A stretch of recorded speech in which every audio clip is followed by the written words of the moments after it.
बहुत समय पहले की बात है। किसी नगर में एक भिखारी रहता था। सुबह होते ही अपना चोगा और कमंडल तैयार करता तथा निकल पड़ता।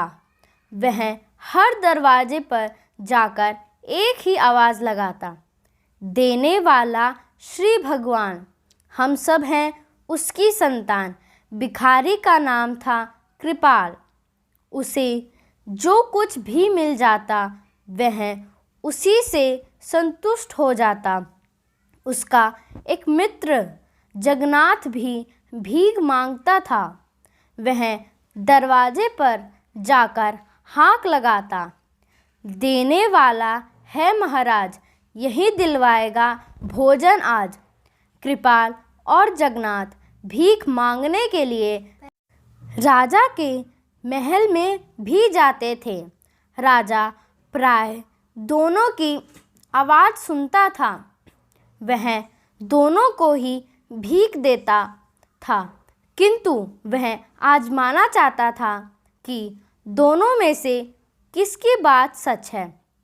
इंसान को सब कुछ देना भगवान के हाथ में है या महाराज के हाथ में है। एक दिन महाराज ने एक तरकीब लगाई।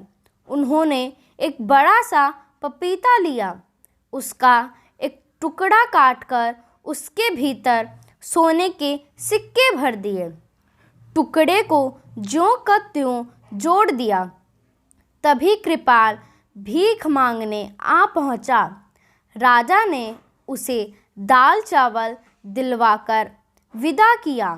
जगन्नाथ खंजड़ी बजाता आया और हाँक लगाई, देने वाला है महाराज, वही दिलवाएगा भोजन आज।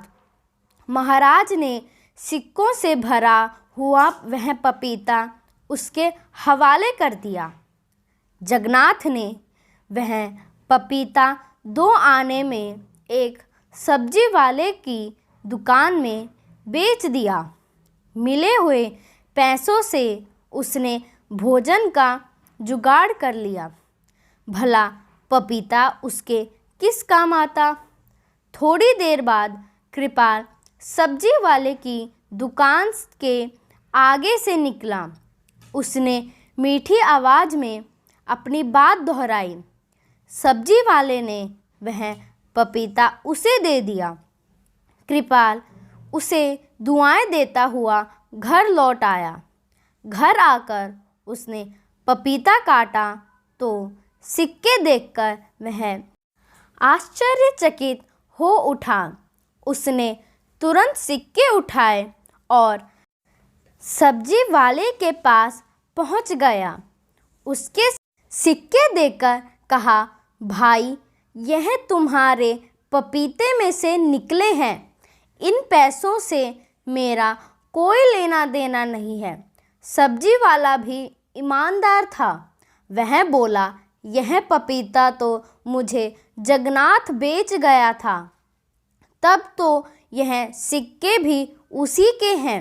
जगन्नाथ ने सिक्के देखकर कहा, ये तो महाराज के हैं। वह पपीता मुझे भीख में वहीं से मिला था।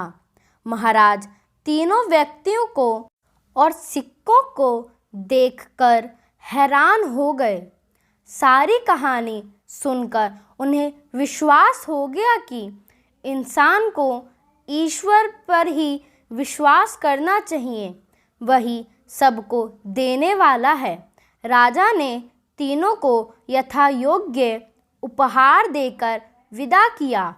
हाँ, उसी दिन से कृपाल के साथ साथ जगन्नाथ भी कहने लगा, देने वाला श्री भगवान, हम सब उसकी है संतान।